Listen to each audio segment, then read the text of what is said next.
Please open the door for me.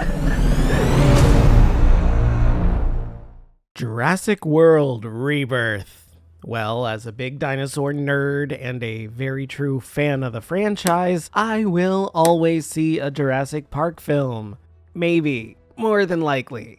Possibly. And when this film was announced, stating a whole new cast of characters set in the world after the events of the original Jurassic World films, I was excited. Finally, something new in the world of dinosaur genetics gone wrong. Jurassic World was fun, its sequel, Fallen Kingdom, was flawed, and Dominion had little going for it aside from the original cast returning that I still love to see. Check out my review for that up in the corner here. Even if the plot made no sense and there were way too many characters that were immune to death and the bugs for some reason, whatever. So this new film got announced and I did little to actually get ready for the plot, which is not usually something I'll do, but I wanted to be surprised and enjoy it when I saw it. Little did I know that it had many of the exact same issues that Dominion had, but leveled up, if I have to say. A contrived, tropey rule of three plot, unneeded side plots, and not nearly enough dinosaurs, on top of all the other issues. There are some fun dinosaur cameos, but who goes to see a dinosaur movie for dinosaur cameos? Of course not. You go to see a Jurassic Park movie for the product placement, literally and figuratively. Get it? Because there's a lot of product placement in this movie, and they also sell toys of the dinosaurs and the film characters. Get it? Get it? Yeah, this movie is not good. Not at all. Frankly, it's going to be my least reviewed Jurassic Park film by far. There is just so much wrong with this movie that it's hard to even choose where to start. I left this movie laughing hard, but deeply disappointed inside. It was a coping mechanism. I had to treat it like a comedy and be like, it was intentional. It was intentional. I'll get into each point here that bothers me because there are a lot of strange specifics here unique to this film, but I need to get focused. So first, before jumping into it, because as usual, I'm jumping ahead. This film is a spin-off from Jurassic World, but what is this movie even about? Jurassic World Rebirth follows several years after the events of Dominion. Dinosaurs are technically wild in the world, but have mostly self-isolated in tropical climates, and now the public is expressly forbidden from visiting them because, you know, you go and see them, you're gonna die, but okay. A pharmacy corp hires a mercenary and her crew to venture into a dangerous mutant facility island. Yes, there is a third island now in order to retrieve blood samples from 3 specific giant dinosaurs. But things get complicated when an uninvolved family finds themselves accidentally added onto the adventure because we don't have enough people already. You can kind of already see the issue here, right? This plot feels played out. Why is there a rule of 3 scenario? Why is there a random family added in? You would think it would be to pad out the number of people eaten, or maybe some kind of story beats, but the amount of plot armor most of these characters have and little backstory is ridiculous. You know exactly who's going to be Dino Chow as soon as they show up on screen. There's absolutely no surprise whatsoever. Why is there a third island too? We're never going to get a Jurassic World film where the dinosaurs are actually in the world, which is what everybody wants. The Malta scene from Dominion is literally all we're going to get in that regard. Just, I hate it.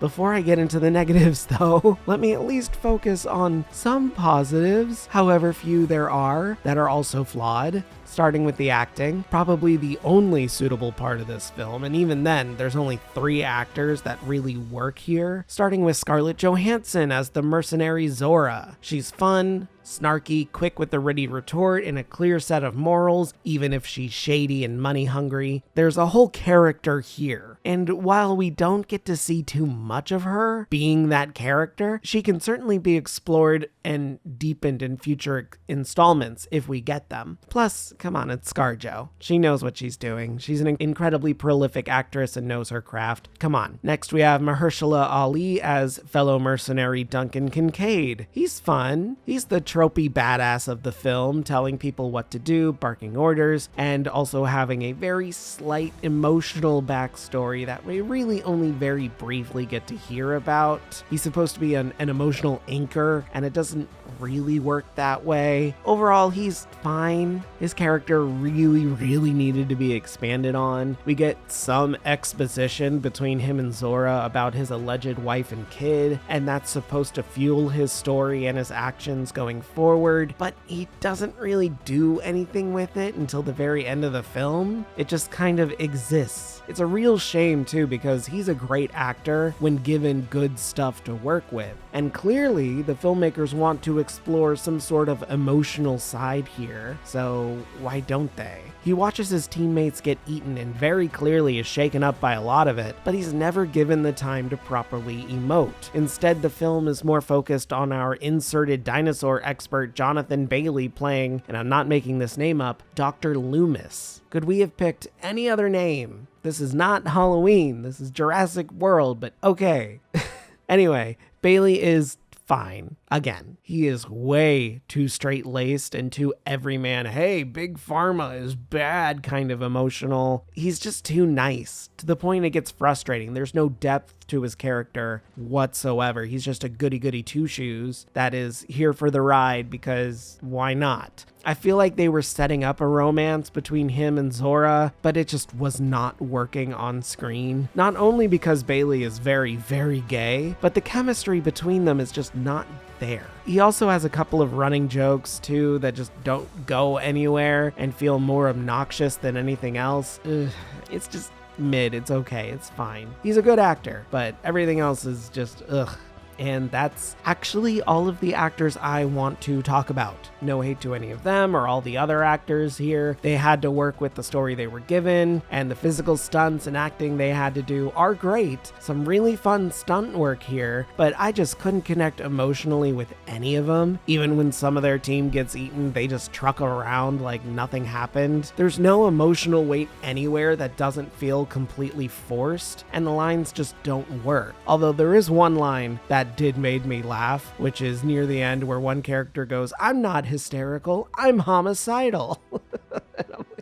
Okay, that's pretty funny. I do like that line, but that's all I can say about that. Everything else is just very forced. That's a good way to describe this film, actually. Forced. Everything feels unnaturally shoehorned in, or that the characters are being forced to say or something. The product placement especially could be its own character with how in-your-face obvious it is. Everyone, besides the dinosaurs mind you, which is another problem, are constantly snacking in this film. Somebody somewhere in almost every single scene has some sort of candy or chip bag in their hand. Label out, of course, so you can see what it is, or the film will even stop and zoom in on a specific product placement on a shelf or on the ground or something. Even the beginning scene, the opening kill that sets up the whole movie and foreshadows the big mutant dinosaur threat, is a literal Final Destination style scene using a Snickers wrapper. Are we serious? A Snickers wrapper messing up this high-tech security, and we're just supposed to accept that as not a joke?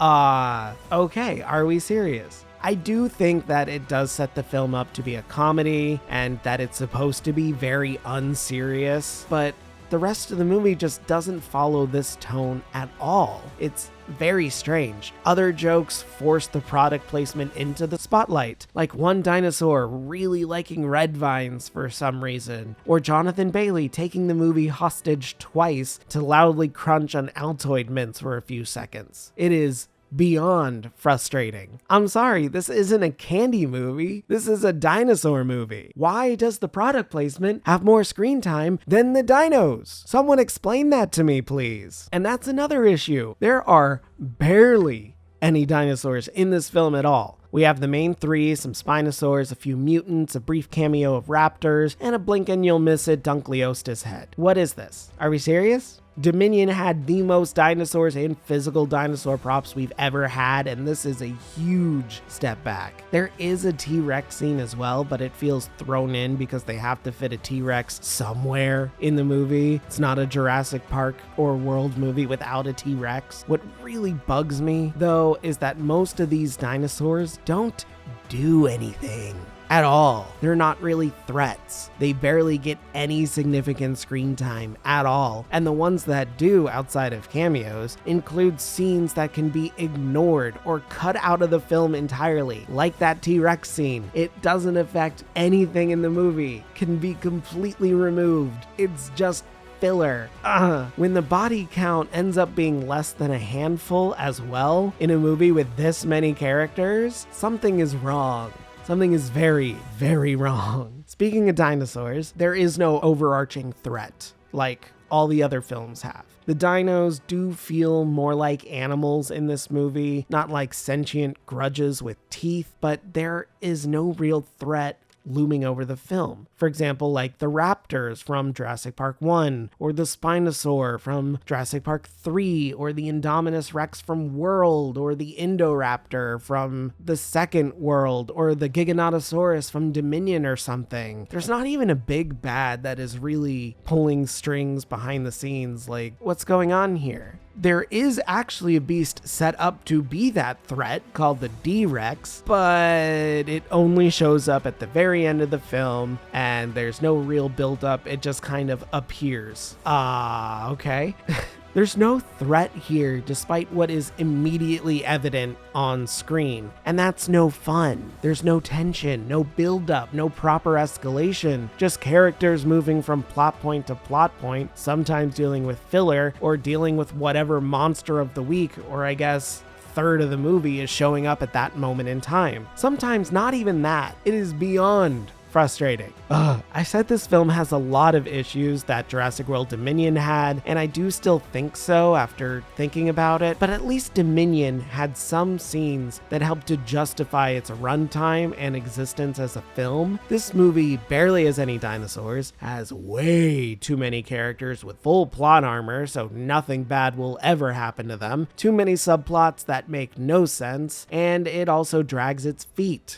The pacing here is so slow, especially at the start. I believe it takes about 20 to 30 minutes before we even encounter our first dinosaur in a meaningful way. At least the mosasaur gets some much needed love here, but why are we waiting so long to get to the meat of this movie? We want dinosaurs in our dinosaur movie. I'm so sick of dealing with these humans that aren't fleshed out in any meaningful way. There's way too much exposition, way too much setup, and way too much telling us about these characters that we'd rather see with context clues or flashbacks, and not enough dinosaurs. And that's just the start of it. Overall, and I didn't mention it, this movie is sloppy. The writing is daft, the pacing is trash, the dinosaurs are cool, but there's not nearly enough of them, or they just don't have much of an impact when they show up at all. The green screen is horrible at times. I don't know if it was the lighting or what, but it is terribly obvious whenever it's used, especially when the characters are on the cliffside in the movie. They're looking over and I'm like, that's not real. That's very fake right there. Gorgeous scenery, but these characters are not really there. Plot points are also conveniently ignored or forgotten about entirely. For example, early on, a character injures their leg and needs to walk with a limp and a walking stick.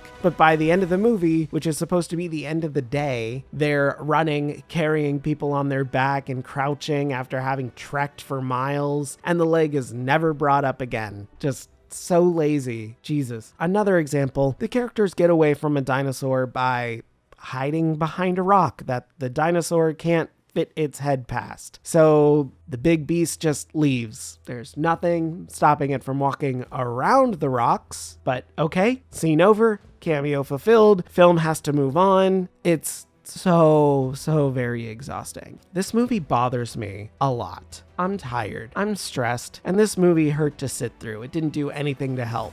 I was excited too, and it got me nowhere. Maybe that disappointment is carrying the bad review that I'm giving this film, but I genuinely don't think this film is worthy of your time, or a sequel. Scrap it. Give us a prequel with dinosaurs in the city or something, or a proper horror again. We're apparently getting a Jurassic Park horror video game, hell yeah, we've been wanting that for years. But this movie just isn't scary or very suspenseful. I can't in good conscience give this movie any high marks at all. It does try to be a comedy and it fails at that as well, so skip it. Watch it on demand in a month or two if it really piques your interest, but no, this is a sloppy, not well made or well written film that relies way too heavily on product placement and franchise affection to earn its keep. It is not worth your time at all, so skip.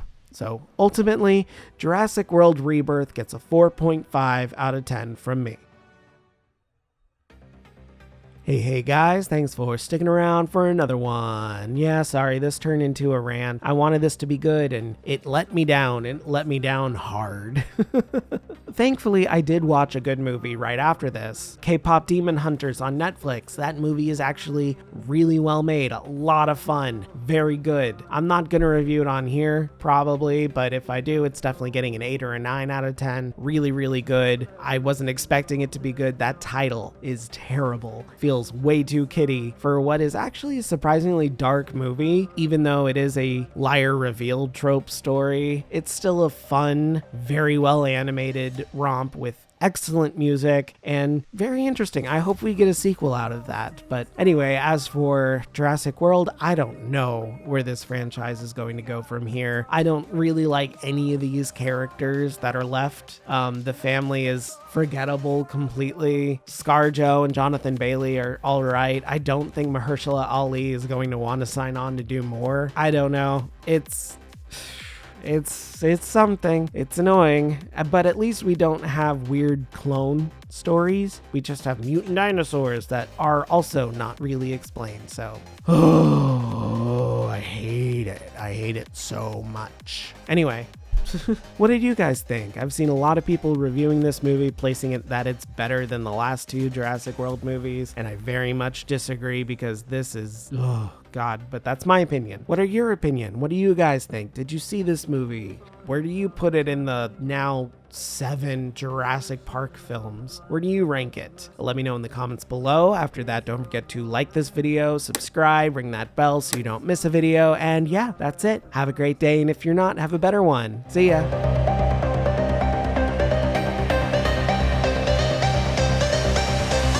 I'm just a ghost in your stereo. The fading memory of a shipwreck in the undertow. You're just a lost soul alone. And I'm just a ghost in your